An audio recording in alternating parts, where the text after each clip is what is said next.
अस्सलाम वालेकुम प्यारे बच्चों। उम्मीद है कि आप सब बखैर व आफियत से होंगे। प्यारे बच्चों, आज जो क्लास हम पढ़ने जा रहे हैं वो है जमात पाँचवीं। मज़मून जो आज हम पढ़ने जा रहे हैं वो हैं उर्दू। अनवान है मैरी क्यूरी। Marie Curie. प्यारे बच्चों, आपने बहुत दफ़ा ये नाम सुना होगा, मैरी क्यूरी। प्यारे बच्चों, मैरी क्यूरी एक ऐसी अजीम खातून साइंसदान का नाम है जिसने एक ऐसी दवाई इजाद की है जिसके बारे में कहा जाता है कि अगर वो दवाई इजाद नहीं हुई होती तो दुनिया में हज़ारों जानें इसी बीमारी की वजह से ज़ाया हो जाती। प्यारे बच्चों,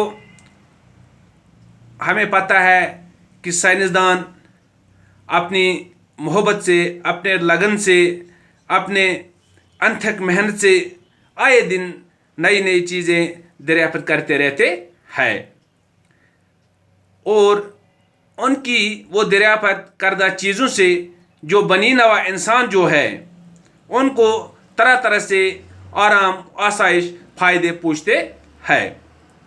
प्यारे बच्चों, जब नई नई दवाइयाँ इजाद की जाती हैं तो इंसानों के जो दुख, दर्द, बीमारी वगैरह जो होते हैं उनका इलाज आसान बनता है। इसी तरह से मैरी क्यूरी भी एक ऐसी ही एक अजीम खातून साइंसदान गुजरी है। प्यारे बच्चों, इस अजीम खातून मैरी क्यूरी ने एक ऐसा दरियाफ्त, एक ऐसा जौहर दरियाफ्त किया जो बहुत ही यानी नहायत ही कार आमद है। जो जौहर बहुत सी मुहलिक बीमारियों के इलाज में भी काम आता है, जिसका नाम है रेडियम। प्यारे बच्चों,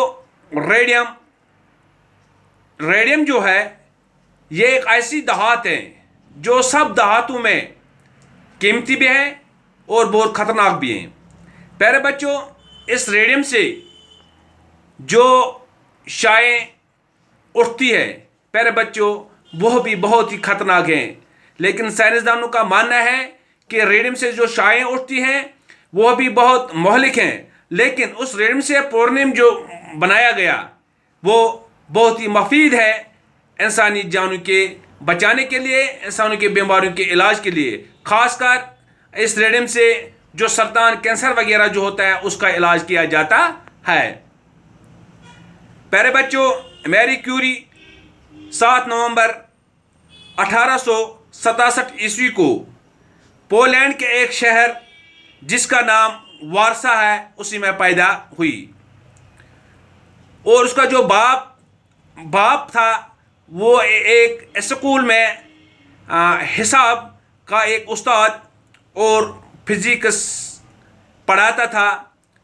एक उस्ताद था उसका बाप जो हिसाब यानी कि मैथमेटिक्स और साइंस की एक किताब फिजिक्स पढ़ाता था, और जो उसकी माँ थी वो एक बोर्डिंग हाउस चलाती थी।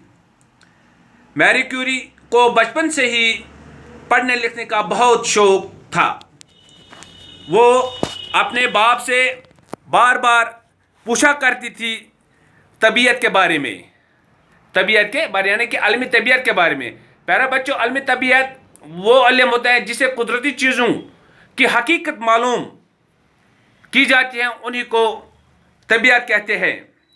इसी बारे में हर वक्त वो अपने बाप से पूछती रहती थी और ख़ुद भी सोचती रहती थी कि जो ये अलमी तबीयत है, जो ये तबीयत है, ये क्या है। इसी के बारे में हर वक्त वो सोच में डूबी रहती थी। उसके बाद मैरी क्यूरी ने जब मैट्रिक का एग्ज़ाम पास किया, यानी कि 10वीं जब उसने पास किया, तो वो उससे आगे आला तालीम हासिल करना चाहती थी, लेकिन उसके बाप की माली हालत की वजह से वो उसका जो उस पर जो खर्चा आता था वो बर्दाश्त नहीं कर पाता था। तो प्यारे बच्चों, तो क्या हुआ, جو یہ میری کیوری تھی اس نے وہاں ہی ایک خاندان کے بچوں کو پڑھانا شروع کیا، جس سے وہ تھوڑے بہت وہ پیسے کماتی تو تھی، لیکن وہی پیسے اس نے آہستہ آہستہ سے جمع کر کے اور اپنے جو اس کی اعلیٰ تعلیم تھی اسی پہ جب خرچ اس نے کیے تو آہستہ آہستہ تو پھر اس نے اپنی جو پڑھائی تھی وہ مکمل کرنے کو پہنچی۔ پیارے بچوں، اسی طرح سے جب اس کے پاس پیسہ جمع ہو گئے تو وہ پیرس چل گئی، جہاں انہوں نے 1893 میں فزکس میں MSc کی ڈگری حاصل کی۔ اس کے بعد اس نے اور ایک ڈگری حاصل کی میتھمیٹکس میں، وہ اس نے 1894 میں حاصل کی۔ اس دوران اس نے بہت ساری زبانیں بھی سیکھ لی، بہت ساری لینگویج بھی سیکھ لی۔ تو اس کی جو اپنی مادری جو اس کی زبان تھی، جو مدر ٹنگ اس کا تھا، وہ تھا پولش۔ اس کے علاوہ اس نے فرانسی، جرمنی اور روسی زبانیں پڑھی بھی اور بولنی بھی سیکھ لی۔ پیارے بچوں، اس کے بعد اس نے 1894 میں ایک مشہور سائنسدان جو تھا جس کا نام پیری کیوری تھا، اس کے ساتھ شادی کی۔ دونوں میاں بیوی اب ایک ساتھ کام کرنے لگے۔ انہوں نے جو پورنم کے موضوع میں دلچسپی پیدا ہو گئی۔ کچے پورنم سے روشنی کی کرنیں پھوٹتی تو ہے، لیکن اس وقت کسی کو یہ معلوم نہیں تھا کہ یہ کرنیں کیا ہے اور ان کا استعمال کیسا کیا جا سکتا ہے۔ پیارے بچوں، یہ تھا آج کا ہمارا کلاس میری کیوری کے بارے میں۔ انشاءاللہ کل کے کلاس میں ہم اور اس میری کیوری کے بارے میں جاننے کی کوشش کریں گے۔ تب تک امید کرتا ہوں کہ آپ نے اچھی طرح سے میری کیوری کے بارے میں، جو ایک عظیم خاتون سائنسدان گزری ہیں، اس نے جو جوہر ایجاد کیا جس کا نام ریڈیم ہے۔ پیارے بچوں، یہ ریڈیم ایسا دھات ہے جو سب جتنے بھی دھات دنیا میں ہیں اس سے زیادہ یہ قیمتی ہیں، یہی ریڈیم دھات۔ اور امید کرتا ہوں کہ آپ نے اچھی طرح سے یہاں تک کہ یاد رکھا ہوگا اور یاد رکھنے کی کوشش کروں گے۔ انشاءاللہ کل کی کلاس میں اس سے آگے ہم اور پڑھیں گے۔ باقی السلام علیکم۔